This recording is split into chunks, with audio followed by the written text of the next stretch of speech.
playground sits at the edge of a Southern Republic housing zone. It's public, cracked, and slowly sinking into disrepair. You see rusted monkey bars peeling paint, sand turned to dust, the kind of place that the government points to and calls recreational infrastructure. It's a rare afternoon out for Daniel's daughter, Julia. She's young. She's 12 years old, but looks a little bit younger, depending on the day. You can't really tell anymore. And you see her that she stands stiffly at the edge of a slide, barely interacting with the other kids. Her eyes dart toward nothing. Her hands, scratch lightly at her arms. It's subtle, but Emma Jane, you see it immediately, and you've seen it before, and you felt it too. Daniel sits on a bench, watching his daughter, and next to him, there you are, Emma, as you kind of lower yourself in. You have a coffee in your hand, still warm. You haven't drinking it yet, or drunk. What's the past particle for drink? You haven't drunk it yet. Drunk.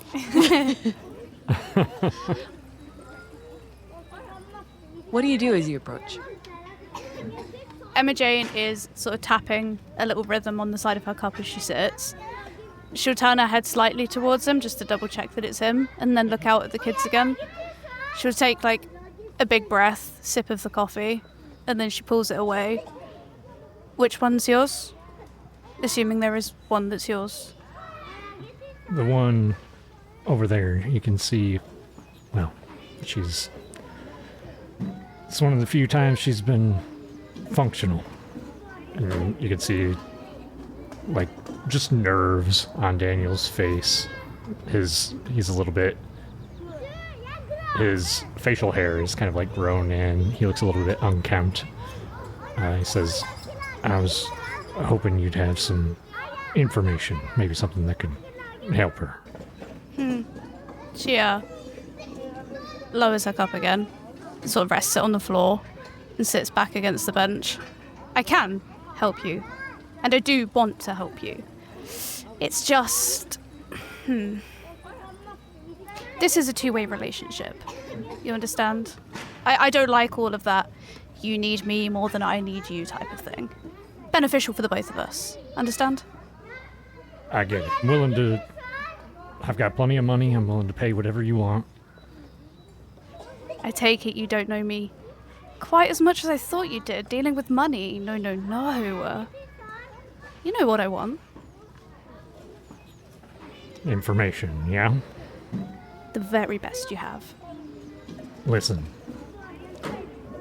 I've worked with Century for years now, and we recently split ways. They're the reason that I'm here asking you for help. I mean, her addiction, all of this, they've screwed me over, they've screwed friends over, but they don't know about Julia. They don't know about her addiction. As he says they don't know about Julia and her addiction, your eyes kind of look towards her again at the playground, and you see her, again, just kind of half present. But for Emma Jane, like I said, you recognize certain signs. What does it feel like to watch someone else live through this as your eyes kind of flit over there quickly? I think part of the age, like her age, Julia's age, is something that's quite important to her. So while there is some form of camaraderie in that it's the same, she's felt that before, there's also this sort of, but you're so young, how have you gotten yourself in this situation? But she does also want to have a somewhat decent impression, so it's not something she's going to say out loud, but it does make her wonder about the parenting too. And you guys see her, she kind of pauses at the bottom of the slide. She doesn't climb it, she just stands there, wringing the hem of her shirt and the bottom of her fingers, and you can hear a few kids are also on the playground kind of yelling in the background, but None of them look her way. You said she doesn't have many days where she's functional. This is the most I've seen her move outside of that damn neurocaster. She tuts and picks up her coffee again and takes a sip. You say no one knows. She's troubled, no? Nobody from Sentry, and I don't think many other people know. Maybe a close friend of mine, but that's about it. She'll clap Daniel's leg and then sort of stretch slightly. That is exactly the kind of payment I'm talking about. Now, I don't have exactly what you need right now. That's going to take some work, some contacts, time. But I can tell you you're not the first from Sentry who's come to me.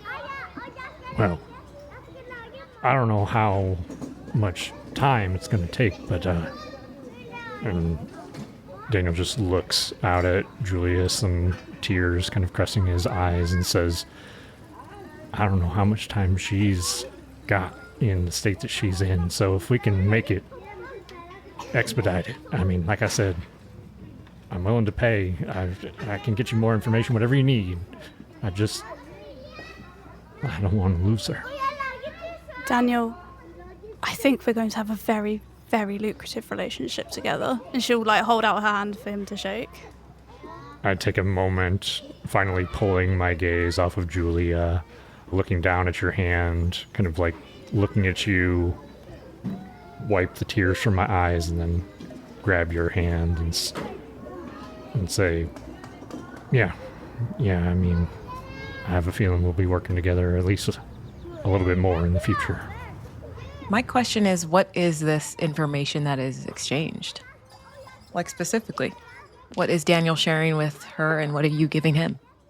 He's given me that his daughter's ill, and nobody from Sentry knows. And then I've given him the fact that he's not the only one from Sentry who's looked to outside resources for addiction. I think Daniel's tried to be... Oh, go ahead. Is that information good enough for Emma Jane? Yeah. Oh, okay. First time meeting, and he's going straight in with the personal. This is he could have just been what do you know about addiction? But he was straight in, and she's that's a good target. That's someone who's giving everything up straight away, you know? And you gave him names? Oh, your information is that he's not the first one. Is that good enough for Daniel? Does that help him in any way, knowing that there's other people? I think that, and Daniel's been a bit cagey, or tried to be subtle about his connections with Sentry, I suppose, while still being upfront about his work with them. But there's a chance that he might have information about Sentry that they don't want to give out. I think as far as the names go, Daniel's desperate. He doesn't know who else to go to, and if this is at least just a hint of a lead, it's something that he's going to grasp onto with everything he's got left and try to follow it and see if he can get more. And I think as well, her only saying I can tell you you're not the first to come to me, it's she's it's obvious that she knows more, sort of thing. And Daniel straight away being I will do anything, I'll give you money, I'll give you information. It's yeah, the hook, line, sinker type thing, but you know. Do you tell him specifically, or is it just that kind of vague line of not the names yet, but there's the promise of more. So my question is, as she takes this information in, Daniel, does this make you trust her more? I'm not sure that. I think it's almost like a trust out of necessity, if that makes sense. Daniel doesn't have a lot of other options, so he knows. I think he knows at least a little bit about Emma Jane's background and work. So he knows that she's probably, she might not be a trustworthy person, but he doesn't have any other options. She's probably one of the best resources that he knows of getting this sort of information. Okay. And for Emma Jane, I feel it's about leverage for her. Yeah, 100%. This is someone who's come to her for I say a favor, obviously there's payment, but like they've come to her. She hasn't had to draw them in, and she's just trying to like make sure she can get extra further usage before she decides to like invest her time into him. This is good. This is good. I'll be in touch, yeah? Yeah, like I said, time is vital. So if you're able to get back to me quicker, the better. It'll be more money, more information, whatever you need, like I said. Yeah, no, for sure. If you just, in the meantime, just send down some interesting things you think I should know, yeah? Yeah, I'll think on it. All right, then.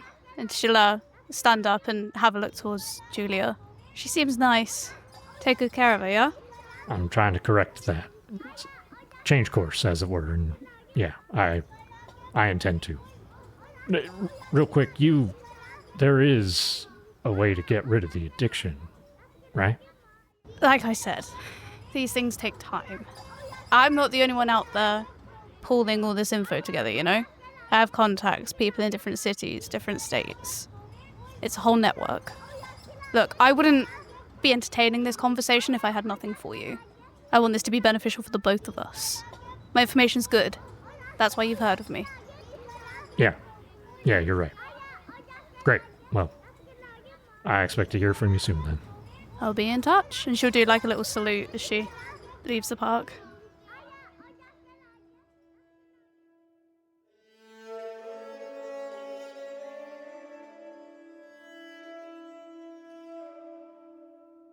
As she leaves, what is kind of that last thought on his mind as he watches her back as she leaves? There's a little bit of, there's tension there. There's sadness, thinking about Julia, finding out that not getting a lot of information, but just getting a tiny, tiny bit. There is a little bit of hope there.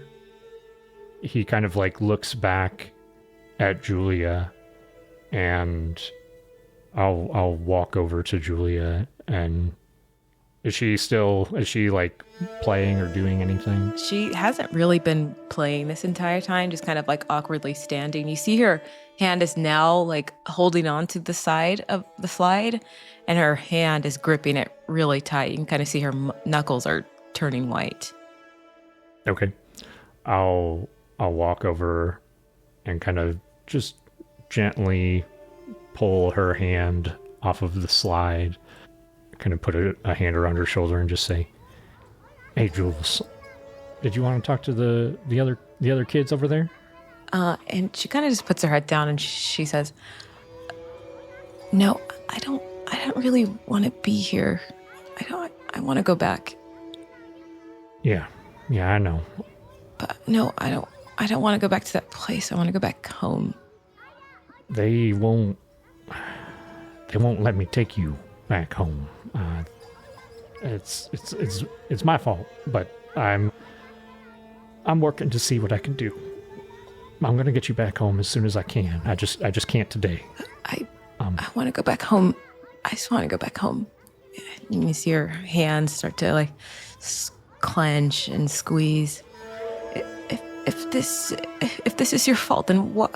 I don't understand. Why did you do this?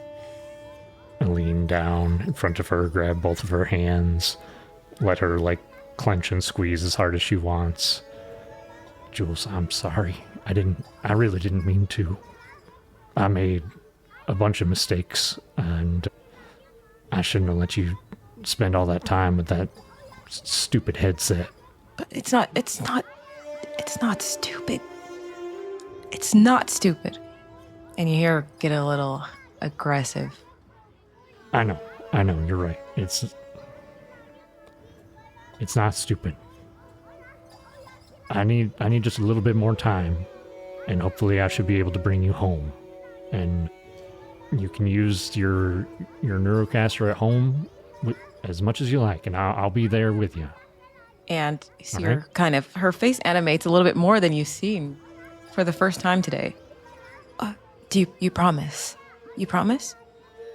I kind of look down, like, just brow furrowed. Yeah, Jules, I promise. I'll be just you and me in the neurocaster. Oh, okay. Okay, because they only let me use it for 30 minutes every day, and it's not like at home when I could use it whenever I wanted. I just want to go back home.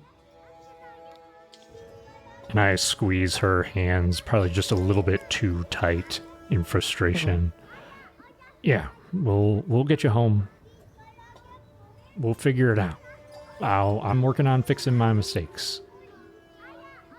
You know, Mom came to see me a couple days ago,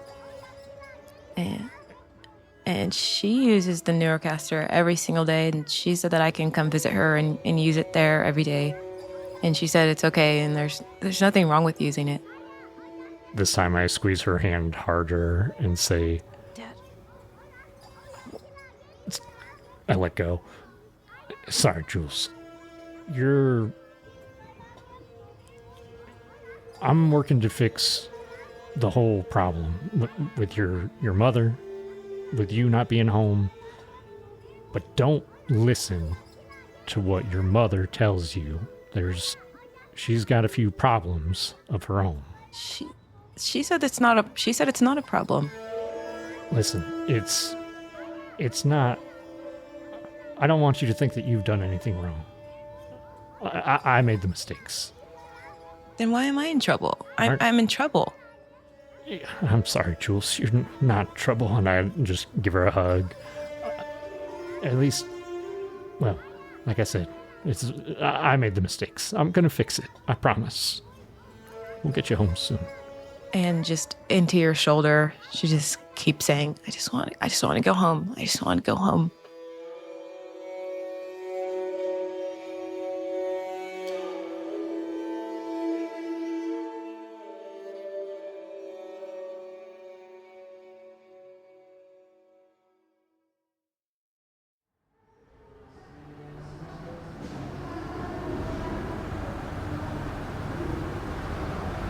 And we transition over to Emma Jane.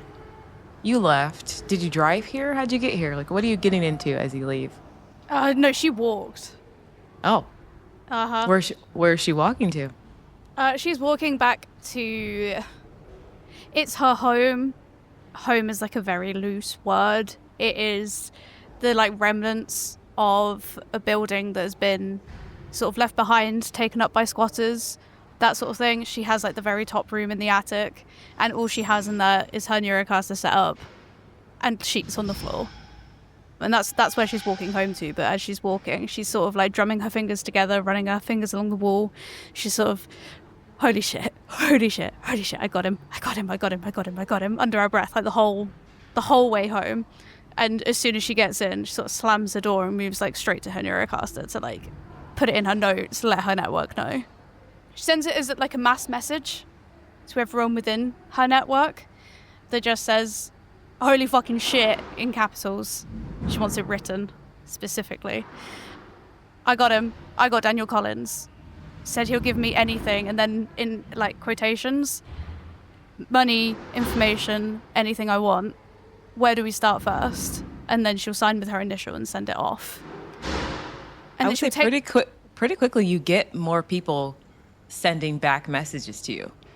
You get lots of like, oh, holy shit. Like you get like, oh, that's a good catch. Like, good catch, man. And just like a lot of messages of people like, that was a big one. And she'll like sort of like as a thread type thing, as a comment underneath, she'll just write, gonna take a while with this one. We'll send updates as soon as I can. And then she'll take off her headset and immediately start fumbling along like the sheets that she has on the floor for a canister of Neurine. She'll sit back against the wall, stretch out again, sort of like stretch her neck, crack her knuckles. There's a moment where she sort of drums the Neurine on the floor just to sort of see how long she can hold off. And she counts for 5 seconds, 10 seconds, 15 seconds, but before she can get to 20, she's breaking the seal and inhaling it. You realize that you only have one more left after this one. And you need to re-up soon. How long do you think the high lasts? To her, it feels like days. I would imagine it's something like less than 6 hours, given the quality of what she has at the moment. I think like the better the quality, the longer. But she's been taking what she can get since her last fix for them got found out. So she's just sort of like taking what she can get. She's not even like running it by people who've also bought from them. She's just sort of taking the risk and taking what, if it has neurine on the label, she's like, yeah, fine, sure. You feel this one not as strong as the others, but still does the job. But you've tried the pure stuff before. And this might be cut differently, if that makes sense. Yeah, she'll sort of sigh, lean her head back on the wall, put her arms on her knees, and then just sort of watch the light that comes in through the top of the window. The room that she's in, it has just one big window, which she quite likes, so she can just sit there and watch like the shapes for ages. And she'll sort of roll like some of the empty canisters between her fingers. And now that one's done, and I've got him. I can spend a bit more. A reward for a big catch. Yeah, that'll be good. And she'll start sort of like in her haze, kind of like slide sort of down the wall until she's in a semi-laying position, and she'll pull like the blankets and stuff up around her, and like the clinking of all the empty neuro canisters and that sort of thing, sort of like roll across the floorboards. Do you think she like nods off a bit? Yeah, she just sort of like, she sits in like the corner watching the lights with a blanket and just sits like that for as long as she can feel the high. So I want to say that you're feeling this high, and eventually you kind of knock out for a bit. 100%. So it's like you're in this haze, and then your body just kind of is so relaxed. They end up falling asleep. Yeah. A few hours pass, and when you do wake up, it's like 2 or 3 a.m. If you look around the room, it's kind of dark. You have the light from like the moon coming in. If you turn your head, you can see that your door is open. She'll sort of squint at the door for a second, trying to remember if she closed it when she came in, like because of how excited she was.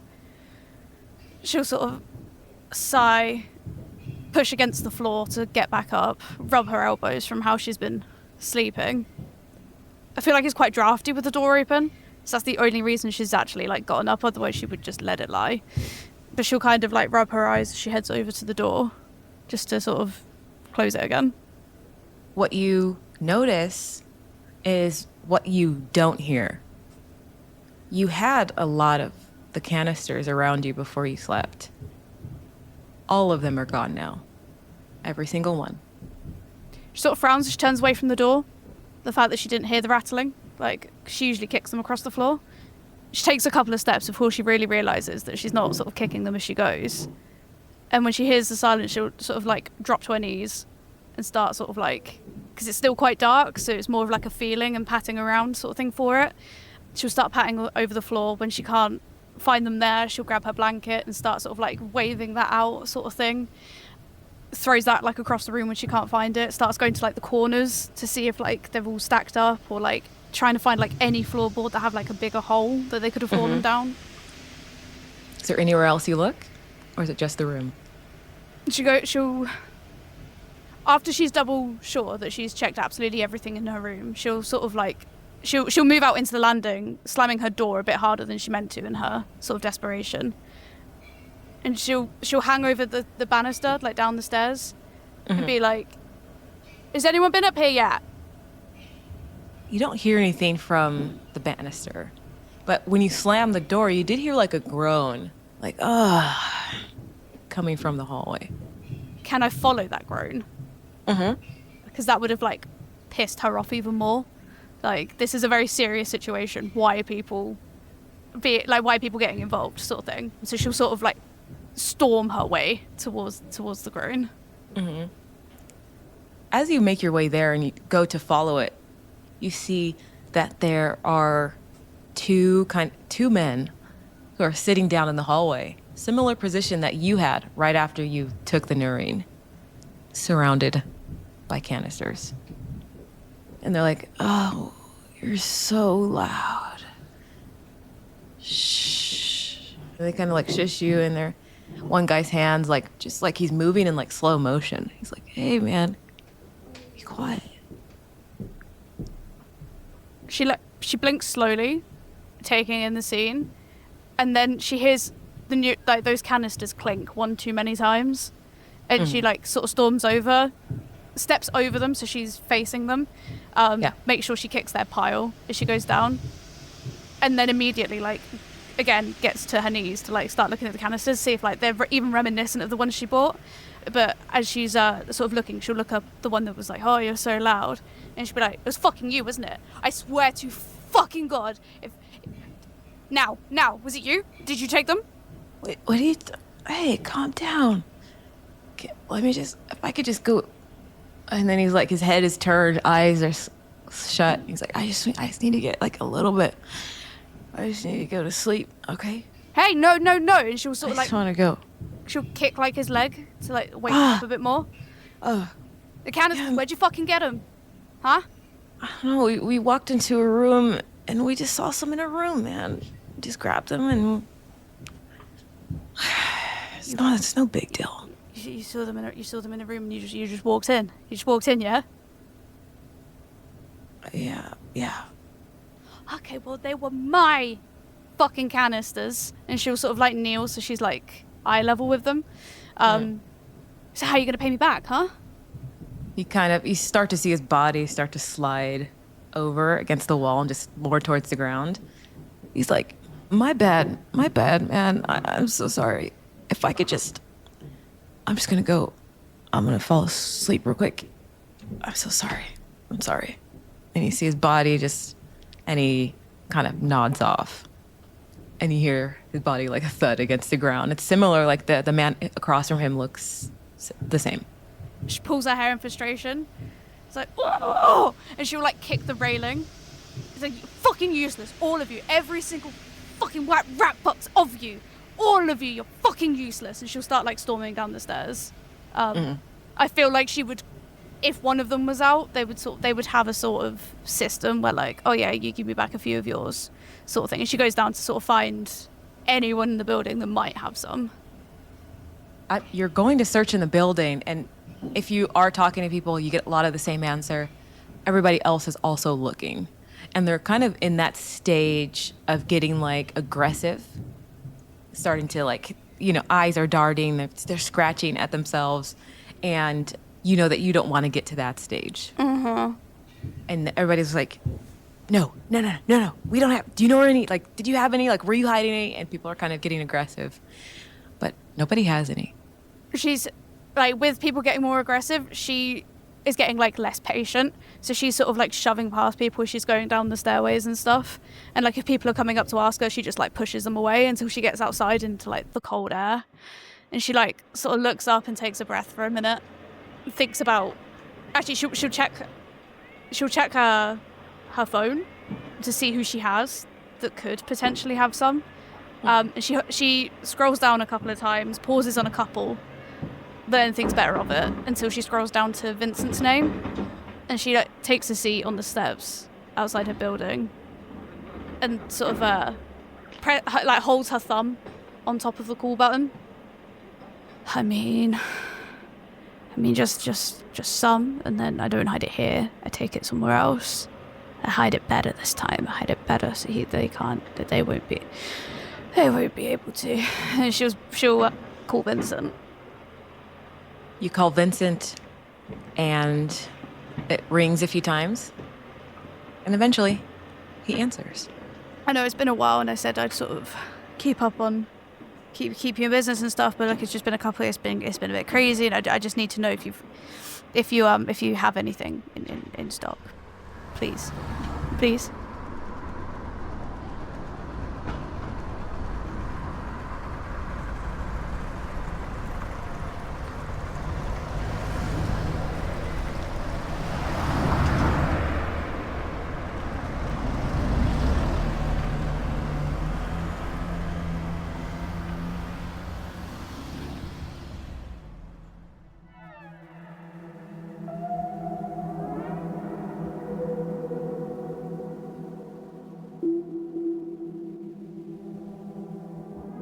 This was a prelude in our Operation Firewall Character Spotlight series. The main season kicks off soon, so make sure you're subscribed on your favorite podcast platform to catch it. And if you enjoyed these glimpses into our travelers' pasts, consider leaving a rating or even sharing the show. It helps out way more than you know. Thanks for listening.